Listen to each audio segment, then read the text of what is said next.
Yeah, so it's tough to go over everything that's been done to this just for like just a scheduled maintenance routine tune-up thing. Like, it really hasn't been done in like 3 years maybe.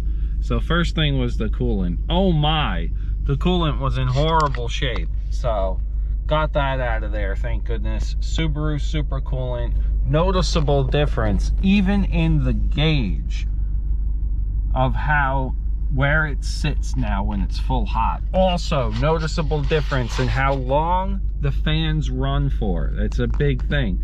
They used to go on, kick on, and stay on, and now they're like, they go on maybe 30-40 seconds, cut off. So the super coolant is working. The VEMS cylinder 4 coolant mod, wonderful, working great. No leaks at all, no issues. Same thing here. It's keeping everything really nice. So I don't know, you know, I think it's the super coolant, but really everything's just flowing. So also clean the MAF sensor with CRC cleaner. Cleaned my Cobb intakes filter with some K&N cleaner. Just a quick announcement. Just remember, when you're oiling it, oil the outside lightly and then dab off the residues with a napkin or a towel, then put it back on your vehicle. Don't let that oil soak into the MAF sensor. It can do it if you over oil it. It'll be your problem because you over oiled it, or oiled it from the inside or something silly like that. Also, we did Diamond 6-star OEM.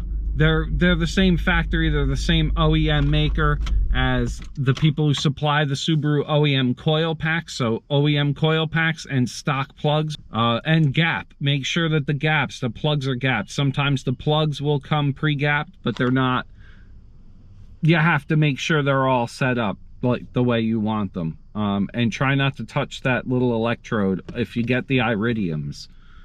Everything else good, pretty much, you know, running, you know, we're waiting for my downpipe. I'm running the Cobb Stage 2.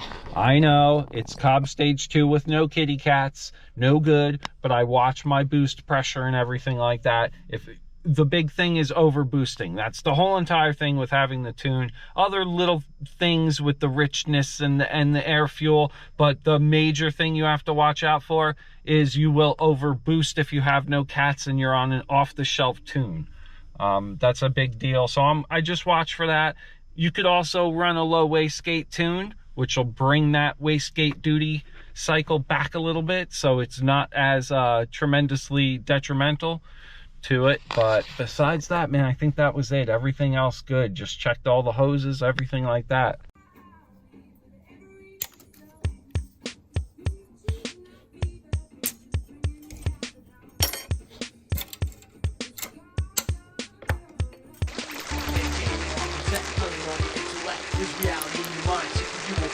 Where it is you need to be, it isn't what it seems to be. Live your life in a dream, or buy a car and build your cream. Go to school and read a book, rob a bank, and you could become a crook. Play the third gear, you know, for the 6-speed, you want that third gear goodness, and we're logging, and you don't want to like go too nuts on the throttle until it hits like 4,500, right? So we'll just get it, and we'll juice it now.